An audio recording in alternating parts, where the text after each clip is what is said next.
Bonjour à tous. Aujourd'hui, nous allons expliquer la relativité restreinte. Et pour ce faire, on va revenir aux sources. On va s'appuyer sur l'article que Albert Einstein a écrit en 1905 pour développer et présenter sa théorie de la relativité. Cette vidéo techniquement s'inscrit dans un cycle de 4 où on parle de la résolution du paradoxe des jumeaux, mais comme on parle de relativité restreinte, elle peut être vue indépendamment des trois autres.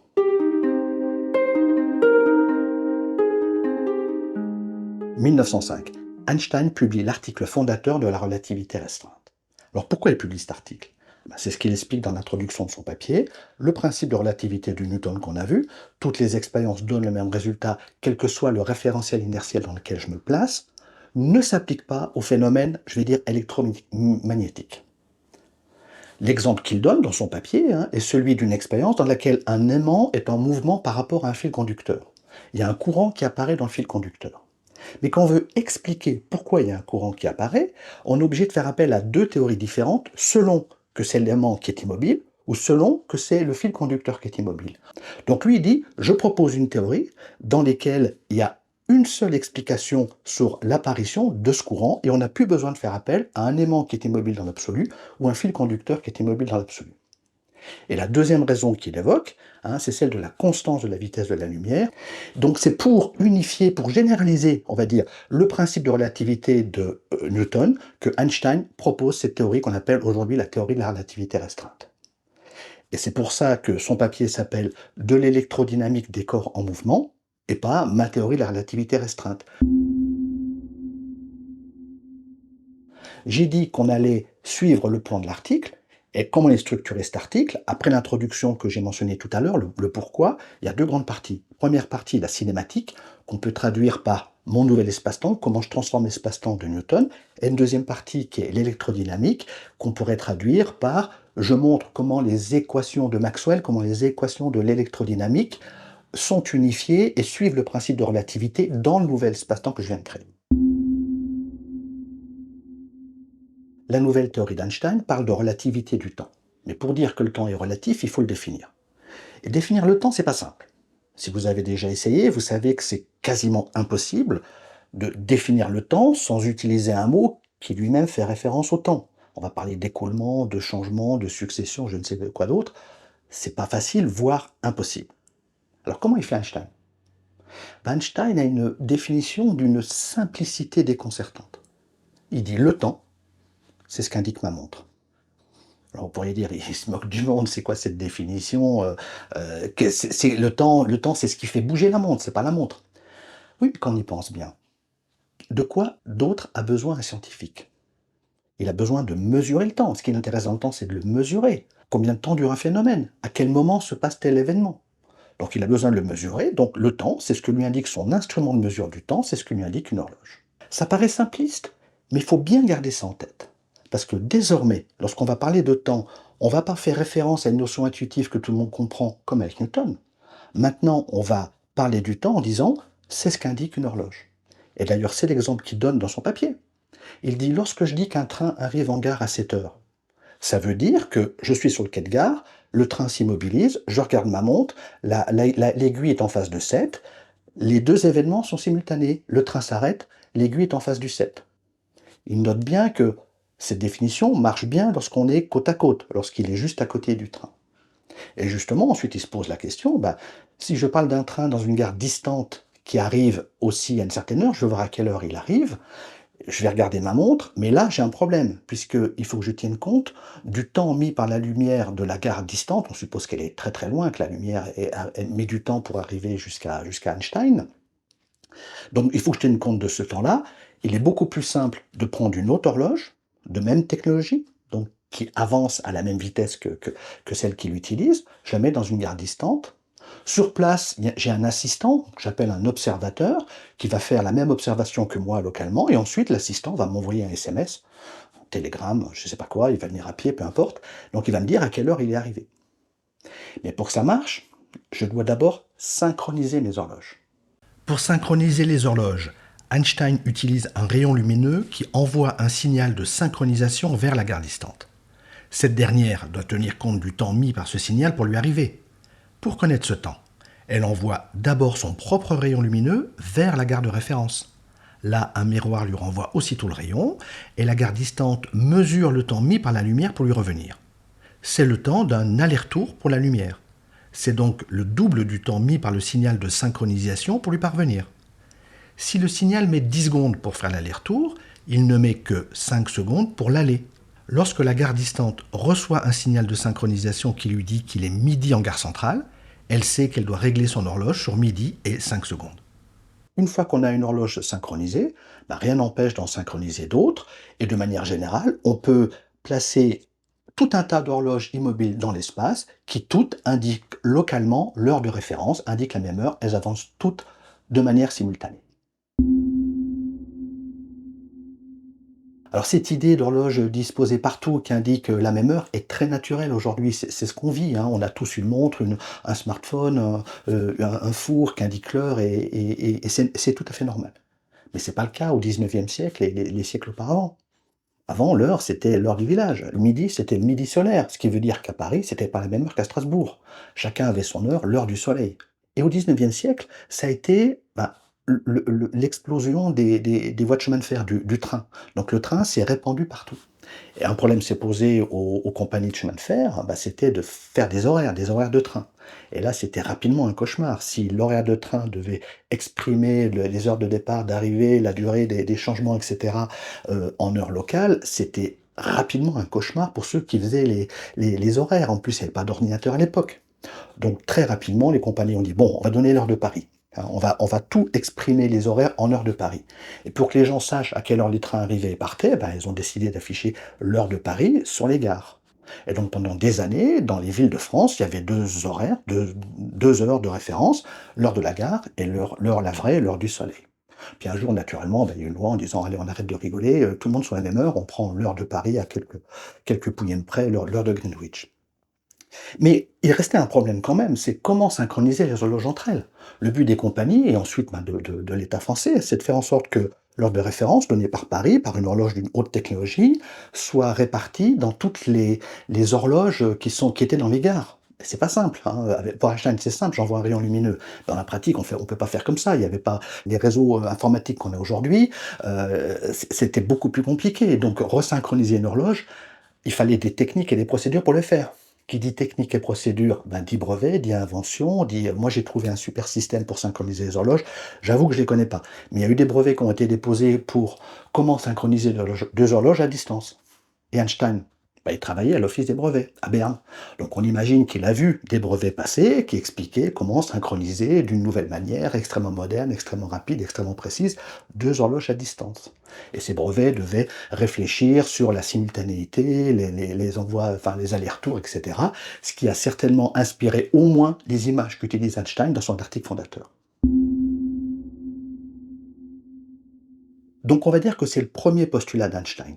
Il est possible de mettre en place des horloges immobiles les unes par rapport aux autres et qui indiquent simultanément la même heure partout où on veut dans l'espace. C'est possible et ça marche dans des référentiels qu'il appelle stationnaires. Ensuite, il fait un deuxième postulat qui est plus connu, qui est lorsque je mesure la vitesse de la lumière, je trouve toujours la même valeur, quelle que soit la vitesse de l'émetteur. Et c'est tout. C'est les deux hypothèses qui fondent l'espace-temps de la relativité. Je suis capable de créer, de placer des horloges immobiles les unes par rapport aux autres et qui avancent simultanément. Et lorsque j'utilise ces horloges pour mesurer la vitesse de la lumière, je trouve toujours la même valeur. Derrière, c'est des conséquences. Et notamment, la première conséquence est développée dans le deuxième chapitre qui s'appelle de la relativité des longueurs et des temps. Alors malgré son titre, le deuxième chapitre ne parle pas encore de contraction des longueurs et dilatation du temps, mais la conclusion de ce chapitre, c'est la simultanéité relative. La relativité de simultanéité. Je pense que c'est le mot le plus important qu'il faut retenir. D'abord, penser relativité de simultanéité avant de penser dilatation du temps, contraction des longueurs. Et pour démontrer que ce sont deux simultanéités différentes, il fait une expérience. Je vais en faire une autre que je trouve un peu plus simple, mais elle est équivalente à ce que fait Einstein. On va imaginer un wagon qui est en mouvement, donc un wagon qui va à une vitesse extrêmement rapide, hein, une portion significative de la vitesse de la lumière, pour reprendre un peu l'expression de Langevin. Dans un wagon, je place un laser qui va partir dans les deux sens. Donc j'ai un double laser, un qui va partir vers l'avant et un qui va partir vers l'arrière. À l'intérieur du wagon, le double laser est placé au centre. Les deux rayons sont émis au même instant. Comme la lumière va à la même vitesse dans les deux directions, les deux lasers vont toucher les deux parois au même moment, c'est-à-dire simultanément. Cette affirmation doit se vérifier en suivant le formalisme d'Einstein. Il faut utiliser deux horloges placées aux deux extrémités du wagon et qui sont préalablement synchronisées. On a un observateur à côté de chaque horloge et chaque observateur relève l'heure à laquelle le laser touche la paroi. En se partageant ensuite les résultats, ils constatent que c'est la même heure. Les deux lasers touchent simultanément leur paroi. Maintenant, cette expérience qui est faite de l'intérieur du train, on va l'observer de l'extérieur. Lorsque cette expérience est observée à partir du quai, les rayons qui sont émis du double laser central partent au même instant. Selon le second postulat d'Einstein, les deux rayons vont à la même vitesse, celle de la lumière. Mais cette fois, l'arrière du wagon va à la rencontre du rayon arrière, alors que le rayon émis vers l'avant doit rattraper l'avant du wagon qui s'éloigne du lieu d'émission. Le rayon laser arrière atteint donc sa paroi plus tôt que le rayon de l'avant. Dans le référentiel stationnaire, les deux événements ne sont pas simultanés. Là encore, pour arriver à cette conclusion, il est indispensable de décrire les horloges qu'on utilise. Ici, il faut faire appel à deux horloges et à deux observateurs immobiles sur le quai. Les horloges sont placées à l'endroit où les lasers rencontrent les parois. Chaque observateur du quai peut relever l'heure indiquée sur son horloge. Lorsqu'ils échangent ensuite leurs observations, ils constatent que leurs horloges n'indiquaient pas la même heure. La simultanéité est relative. Conséquence de cette expérience, ce qui est simultané dans le train ne l'est pas sur le quai. La simultanéité est relative. C'est le point fondamental de la relativité restreinte. La relativité de simultanéité. On en parle très peu dans beaucoup de discussions sur le paradoxe des jumeaux ou autres. On a dilatation du temps, contraction des longueurs, et on oublie tout le temps la simultanéité, alors que c'est ce que dit Einstein. Si on fait un instantané d'un wagon contenant une série d'horloges régulièrement espacées et, comme on a l'habitude maintenant, qui sont synchronisées entre elles, les observateurs sur le quai constateront que le temps affiché augmente régulièrement de l'avant vers l'arrière. Dans cet exemple, chaque horloge affiche 1 seconde de plus que celle qui la précède. Le troisième chapitre de l'article d'Einstein a un titre un peu long, je vais le résumer en transformation de Lorentz. C'est un chapitre calculatoire dont il explique comment on passe d'un point de vue à l'autre. Alors la transformation, on a expliqué lors de la dernière vidéo ce que c'était. Donc je vous rappelle que c'est une opération mathématique qui consiste à prendre le point de vue de l'autre. Quel calcul je dois faire pour, partant de moi ce que je vois, calculer ce que voit un autre. Donc on a parlé à l'occasion de l'expérience des jumeaux de Newton de la transformation de Galilée. Du point de vue du jumeau bleu, c'est le jumeau rouge qui s'éloigne. On va représenter chaque trajectoire sous la forme d'une série d'événements qui représentent là où se trouve chaque jumeau à chaque unité de temps. Un événement toutes les secondes par exemple. Ce qu'on veut maintenant, c'est transformer ce graphique pour donner le point de vue du jumeau rouge. De son point de vue, le jumeau rouge est immobile. Chacun de ces événements doit se retrouver sur l'axe vertical. Il faut donc que l'on fasse tourner sa trajectoire pour qu'elle devienne verticale. Dans la cinématique de Newton, le temps est absolu, chaque événement conserve sa coordonnée temporelle, géométriquement, il glisse horizontalement, c'est-à-dire parallèlement à l'axe d'espace. Les distances mesurées à chaque instant entre les jumeaux étant absolues, elles glissent parallèlement à l'axe d'espace et repoussent les événements du jumeau bleu sur la gauche. Dans la transformation de Galilée, l'axe temps de chaque jumeau est incliné selon sa vitesse, alors que leur axe d'espace est toujours horizontal. Du point de vue du jumeau rouge, c'est bien le jumeau bleu qui s'éloigne. On remarque que sur un axe incliné, les unités de temps sont allongées. Plus l'axe est incliné, plus il semble que les secondes s'allongent. Ça n'a rien à voir avec la dilatation du temps, c'est juste une contrainte géométrique de cette représentation graphique. Dans l'espace-temps de Einstein, on doit donc utiliser une autre transformation qu'on appelle la transformation de Lorentz. Comme on l'a vu, à un instant donné, les observateurs du quai voient la rangée d'horloges du wagon afficher des heures qui augmentent régulièrement de l'avant du train vers l'arrière, c'est-à-dire dans le sens opposé à celui de la vitesse. Si on remonte le temps, le train recule avec ses horloges. On peut remonter à l'instant où c'était la deuxième horloge qui affichait 12. On peut faire pareil pour la troisième, en remontant encore un peu le temps, et ainsi de suite. On peut ainsi localiser le moment et l'endroit où chaque horloge du train affichait 12. À chacun de ces endroits, il y a une horloge bleue qui indique le moment où ça s'est passé. Ces événements qui se passent à un instant différent sur le quai se passent tous au temps 12 pour les horloges du train. Ça veut donc dire que tous ces événements sont simultanés dans le train. Et du coup, on peut connaître ce que chaque observateur rouge, à côté de son horloge, voyait sur le quai. Les observateurs rouges voient aussi une rangée d'horloges bleues qui affiche un temps qui augmente régulièrement de l'avant du mouvement vers l'arrière, puisque pour eux, le quai va de droite à gauche. Représentons maintenant l'agencement de ces horloges avec un graphique d'espace-temps qui donne le point de vue du quai. Les lignes horizontales sont les lignes de simultanéité pour le référentiel bleu. Chaque événement sur une ligne horizontale se passe à la même heure. Sur la ligne horizontale située à 20 secondes, on peut afficher les horloges du train avec les valeurs croissantes de droite à gauche comme on l'a vu. On revient en arrière et on place un repère chaque fois qu'une horloge rouge affiche la valeur 12. Le train recule et on descend sur l'axe des temps. Une fois que toutes les horloges affichent la valeur 12, on voit qu'elles forment une ligne inclinée. C'est la ligne de simultanéité du wagon. Comme elle est parallèle à l'axe d'espace rouge du wagon est incliné. Dans ce graphique, les axes du référentiel du wagon sont tous les deux inclinés.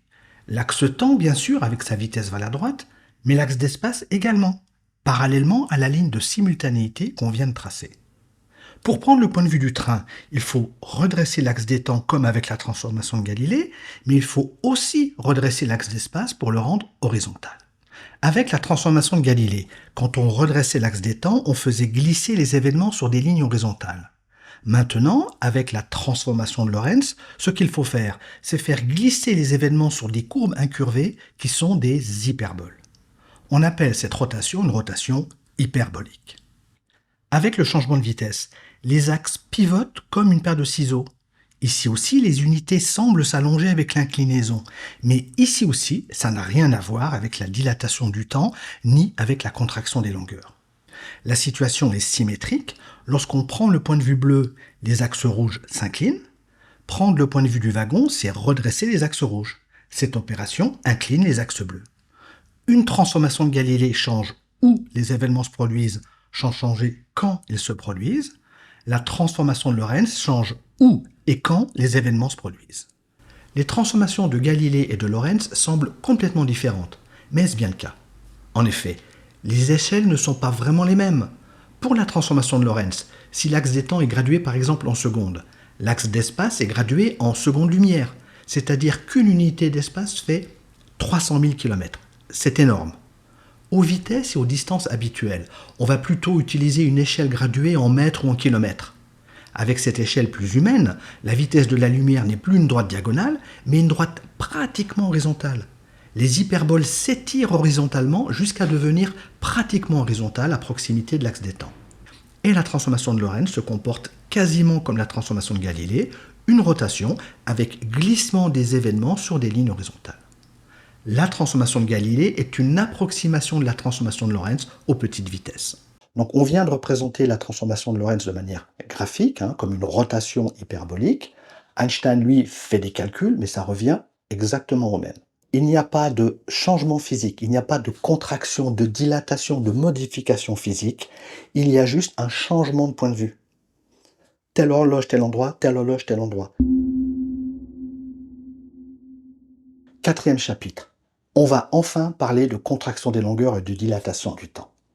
Il faut bien comprendre que ces deux phénomènes ne sont que le résultat de l'application de la transformation de Lorentz. Alors, contraction des longueurs, commençons par ça. Contraction des longueurs, c'est ce que j'obtiens quand je mesure la longueur du train qui passe à grande vitesse devant moi.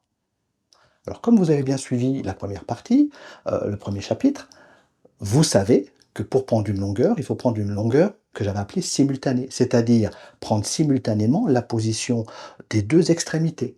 Sinon, on obtient n'importe quoi. Et comme j'utilise le mot simultané, vous commencez à comprendre que je vais peut-être avoir un problème. Et effectivement, j'ai un problème. La contraction des longueurs, c'est simplement lié au fait je ne peux plus avoir accès à la longueur simultanée du train qui passe devant moi, puisque ma simultanéité, c'est pas celle du train. Alors pour comprendre ça, on va faire encore une fois une expérience. Alors je vais prendre une photo. C'est pas ce que dit l'article d'Einstein, bien évidemment, mais je vais prendre une photo. Alors il faut que je fasse attention, quand je prends la photo de la longueur du train, il faut que les lumières émises par l'avant et à l'arrière et qui vont toucher l'objectif de mon appareil photo soient émises simultanément. Il faut donc que la longueur à parcourir entre l'avant et l'arrière du train jusqu'à mon appareil photo soient les mêmes. Il faut donc que le train soit bien centré sur mon appareil photo. Alors je peux prendre un film et puis je prends la photo où le train est centré. Voyons cette expérience vue de l'intérieur du train, vue les passagers du train. Mais qu'est-ce qu'ils voient eux? Ils voient un petit gars qui va de l'avant à l'arrière et qui passe à toute vitesse avec son petit appareil photo pour prendre la longueur du train. Et comment ils voient les rayons lumineux? Eh bien, comme le gars se déplace très très vite, ils se disent le rayon émis de l'avant, il va mettre du temps, il va devoir rattraper le gars avec son appareil photo, alors que le rayon émis de l'arrière, comme il va à la rencontre du gars avec son appareil photo, il va y arriver très vite. Les rayons ne sont pas émis simultanément. Il ne va pas obtenir la longueur du train. C'est n'importe quoi. Ce n'est pas une longueur simultanée, ça ne peut pas être la longueur propre, ce qu'on appelle la longueur propre du train. Et la contraction des longueurs n'est rien d'autre, c'est une conséquence de la relativité de simultanéité. Je ne suis pas dans la même simultanéité du train que je cherche à mesurer, parce qu'il passe très vite devant moi. Je suis incapable de prendre la longueur simultanée du train, ma simultanéité étant différente. J'ai une analogie que je vous propose. Ce n'est pas géométriquement rigoureusement équivalent, mais ça ressemble beaucoup. Si dans le monde réel, je veux prendre un train en photo, si je le prends de côté, je vais avoir le train dans toute sa longueur. Mais si je me déplace et que je le prends de l'avant, le train va rétrécir, la longueur va être de plus en plus courte. Et à la limite, si je me mets vraiment devant le train, il va m'apparaître avec juste son épaisseur, avec une longueur nulle. C'est un peu ce qui se passe lorsqu'on cherche à mesurer un train en relativité restreinte. Du fait qu'il est incliné dans l'espace-temps, je le vois plus court. Et on peut calculer très précisément le facteur de raccourcissement, le facteur de contraction, on l'appelle le facteur de Lorentz. Et la dilatation du temps, ça va être la même chose. C'est quoi le phénomène de dilatation du temps? C'est observer à quelle vitesse tourne l'aiguille d'une horloge comparée à la vitesse de mes propres horloges. Pour mesurer à quelle vitesse tournent les aiguilles d'une horloge dans le train, il faut 2 observateurs sur le quai avec leurs 2 horloges. Le plus simple est de considérer que l'horloge mobile affiche 0 lorsqu'elle passe devant l'horloge du premier observateur, qui indique aussi 0. C'est comme si on déclenchait simultanément 2 chronomètres. Lorsque l'horloge passe devant la deuxième horloge, le deuxième observateur note l'heure du quai, ainsi que le temps affiché par l'horloge mobile. Quelle est cette valeur? Dans le référentiel du quai, on connaît la position de la deuxième horloge et le temps qu'elle affiche. Ici, elle est à 8 secondes lumière du centre et affiche 10 secondes. 8 et 10, ce sont les coordonnées, dans le référentiel du quai, de l'événement qui nous intéresse. Pour savoir quelle heure affiche l'horloge mobile, il faut calculer la coordonnée temps de cet événement dans le référentiel du wagon. Eh bien, on utilise la transformation de Lorentz puisqu'elle est faite pour ça. On opère donc une rotation hyperbolique de cet événement pour le placer sur l'axe vertical, l'axe des temps. On obtient ainsi le point de vue du wagon pour qui l'horloge rouge est immobile et reste sur l'axe vertical. On peut lire qu'elle se trouve à la position 6 secondes. C'est le temps qu'a relevé l'observateur sur le quai. Alors, petit ajout pour bien insister sur ce qu'on appelle la dilatation du temps. La dilatation du temps est le résultat d'une expérience bien précise qui fait appel à 2 observateurs dans un référentiel, alors qu'il n'y a qu'un seul observateur dans l'autre référentiel. Un observateur seul ne peut pas parler de dilatation du temps. Il en faut 2. Et donc, pour voir un petit peu ce que donne l'expérience vue de l'observateur seul, j'ai rencontré en me baladant 2 étudiants qui ont bien voulu se prêter au jeu de faire une expérience pour de vrai, pour voir comment ça se passe, cette expérience de dilatation du temps. Alors, je faisais un petit enregistrement à l'extérieur, je suis tombé sur Anas et Alexandre, qui ont bien voulu m'aider à faire cette expérience du paradoxe des jumeaux. Donc, je vais demander à Anas et Alexandre de jouer les 2 observateurs du quai, et moi, je vais faire l'observateur du train, et on va voir ce qui se passe. Je suis l'observateur dans le wagon, et je vais voir passer les 2 observateurs bleus. Je suis 0.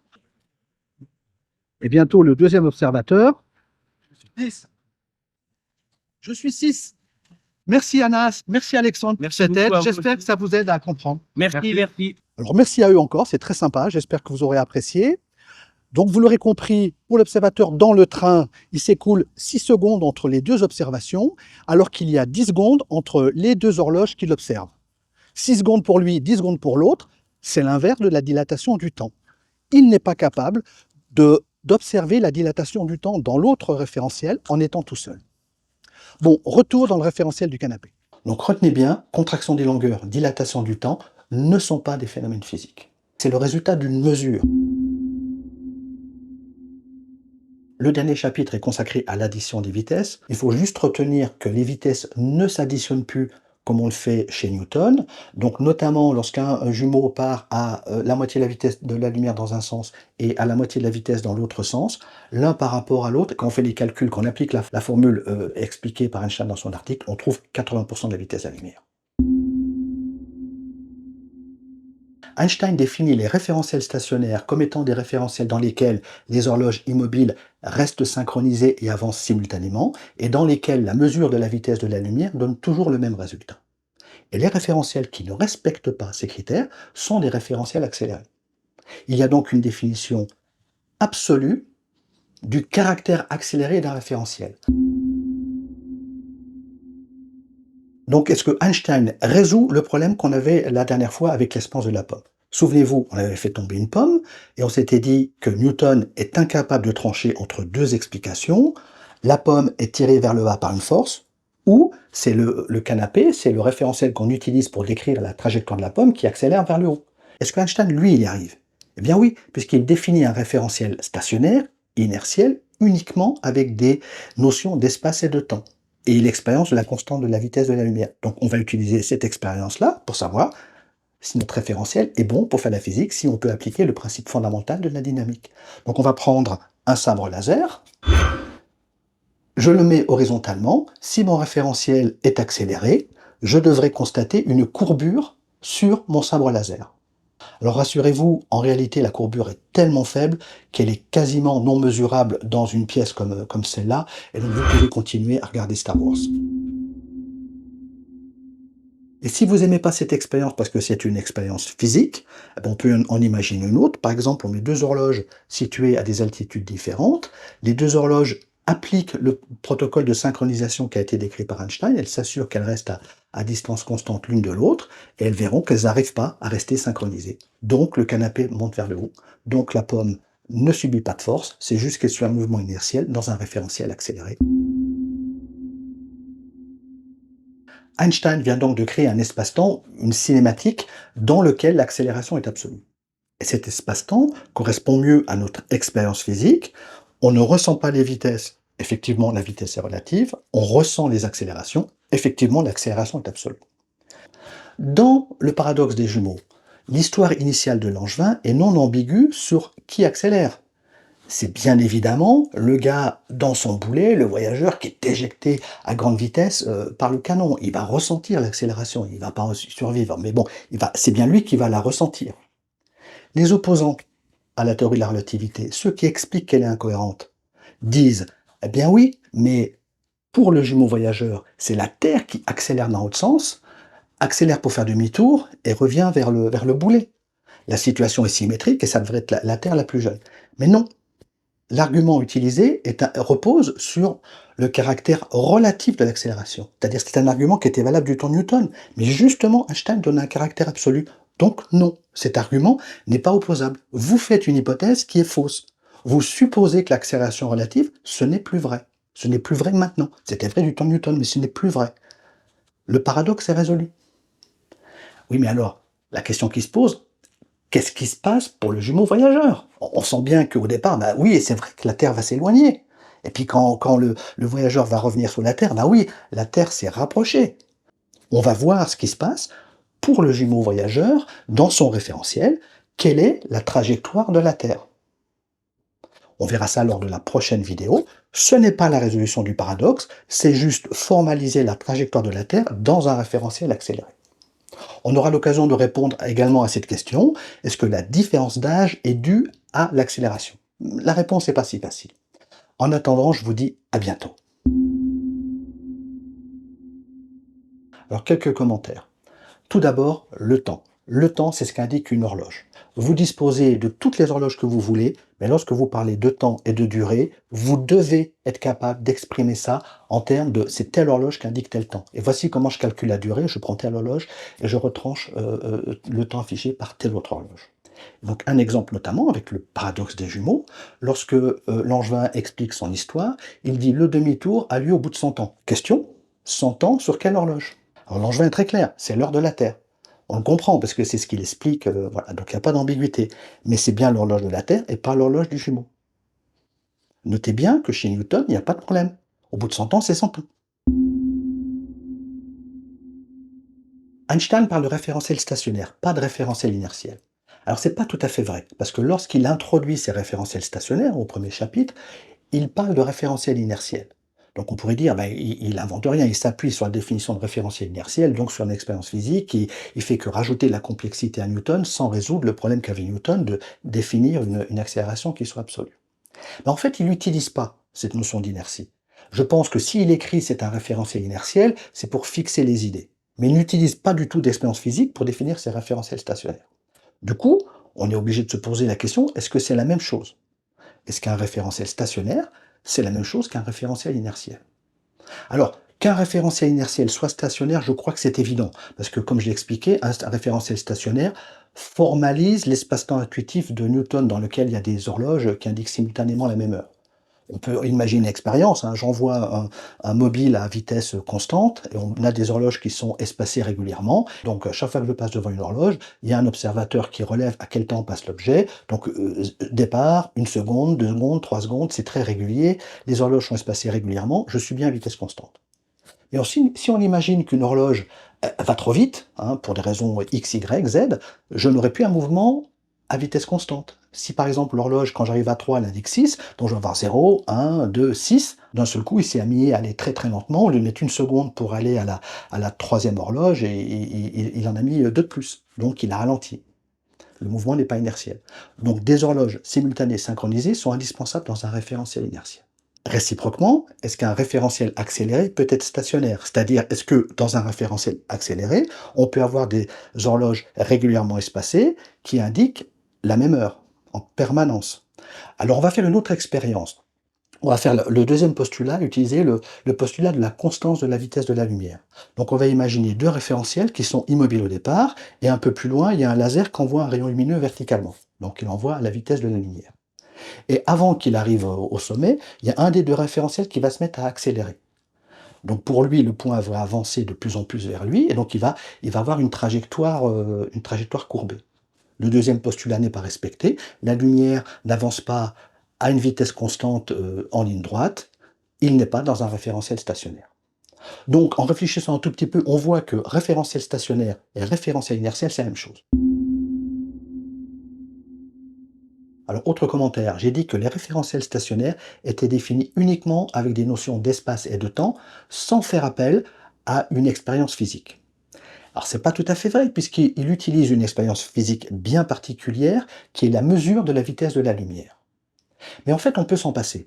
On peut définir de manière formelle l'espace-temps d'Einstein en faisant appel à une vitesse maximum que ne peuvent pas dépasser les objets dans cet espace-temps, et remplacer les expériences de la vitesse de la lumière par cette vitesse maximum est mesurée dans tous les référentiels inertiels.